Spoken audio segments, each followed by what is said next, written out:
You and I have a history together, Jesus.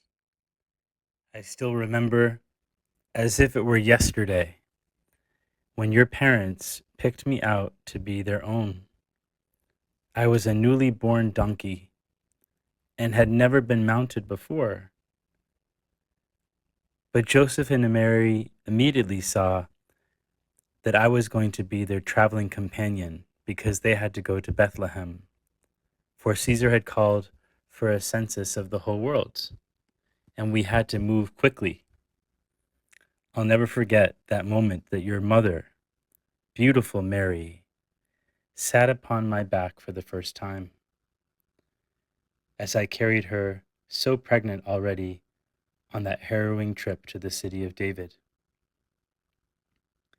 Some say that God the Father chose me and put me there in the stable where you were born so that I might warm you with my breath. I don't think that's the case. Mary's lap gave you warmth enough. I was only the throne of the king. Maybe you could call me his limo service. And I was also his first toy. How you loved to pull my ears. What adventures we had in those early years, Jesus. The trip to Bethlehem, which was last minute for sure, but then the even more surprising and harrowing trip to Egypt, escaping Herod. I felt honored to be able to assist Joseph in protecting you and your mother, and I wanted more than anything to get you away from danger. I remember at the time thinking, why should I be the one to transport the Messiah? I told God the Father, are you sure you're not mistaken? I'm just a donkey. And on the farm where I was born, I saw tons of animals that were much stronger and bigger, more intelligent, and above all, more beautiful than me. If you could only see the horses that would come in from Arabia, they would definitely fulfill this mission with greater dignity. But little by little, as I grew closer to your family, Jesus, and became part of it, I realized when it comes to bearing God and his mother, no one is sufficiently well prepared. But I do have an advantage over the others. I need only look in the mirror to realize that God did not choose me for my beauty or my physique. Those horses from Arabia are truly magnificent, so much so that they run the risk of thinking themselves worthy to bear the Messiah. But not me. I'm just a mangy donkey.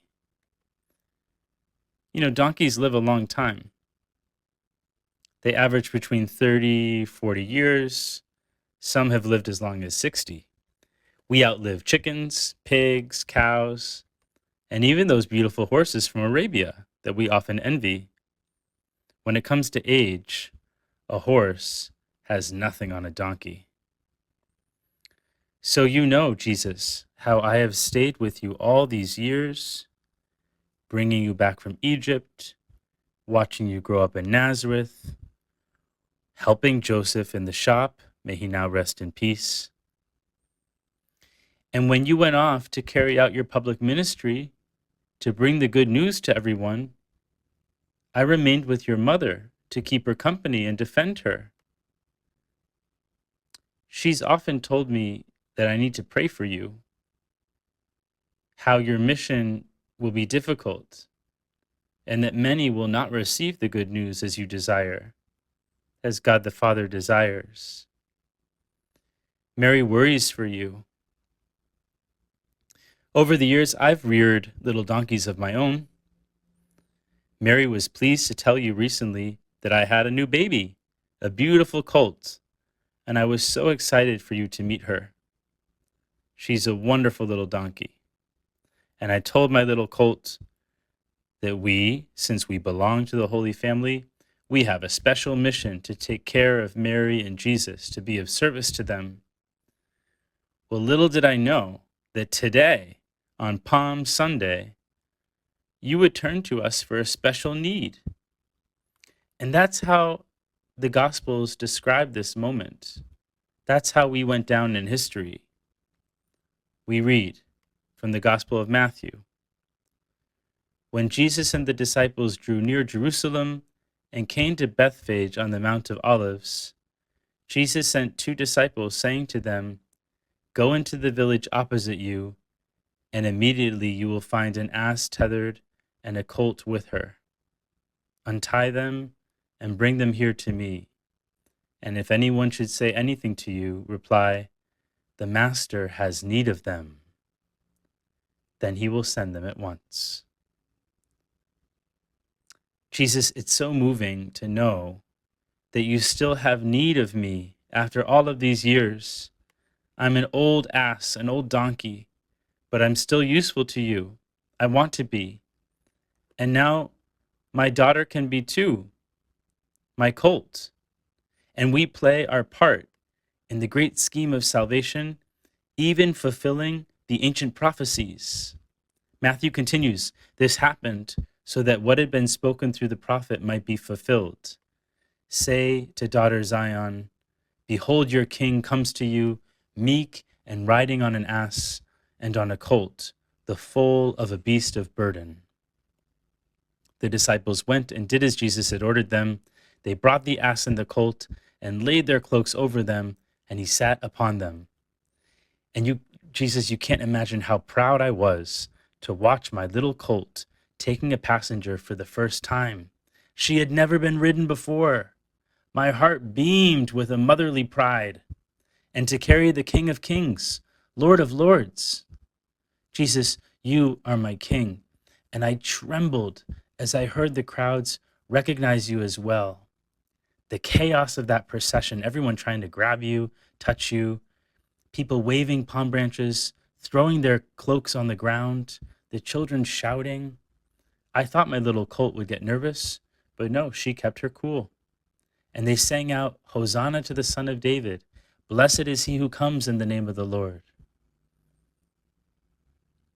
How good it is, Jesus, that you count on each one of us to cooperate in your project of redemption, and that you're not deterred by our nothingness, by my manginess as a donkey. You could have ridden in on a chariot with the fanfare of angels' trumpets, with the greatest horses of Arabia. But no, you chose the way of humility and poverty. And I hope my little colt will learn from this experience what I have learned from long years of being with the Holy Family, that humility brings true peace. It's like you told the disciples, "Come to me, all you who are burdened, and I will give you rest. Take my yoke upon you and learn from me, for I am meek and humble of heart, and you will find rest for your souls." Jesus, Palm Sunday is this strange mix of joy and sadness, because Mary already told me what awaits you in Jerusalem. And a part of me doesn't want to take you there. A part of me wants to scoop you up and race you away in the opposite direction of Jerusalem, in the opposite direction of those Pharisees. Looking back, when as a baby you had to flee to Jerusalem because of the anger of Herod, I was honored to be able to assist. I wanted more than anything to get you away from that danger. And now, here we are, bringing you into the belly of the beast. But like Our Lady, I want to accompany you every step. Help me to be willing to suffer with you, knowing that the cross that awaits will be the means for the salvation of Israel, the renewal of all of creation, even us donkeys. And the message that you gave the disciples was this: the Master has need of them. You have need of us.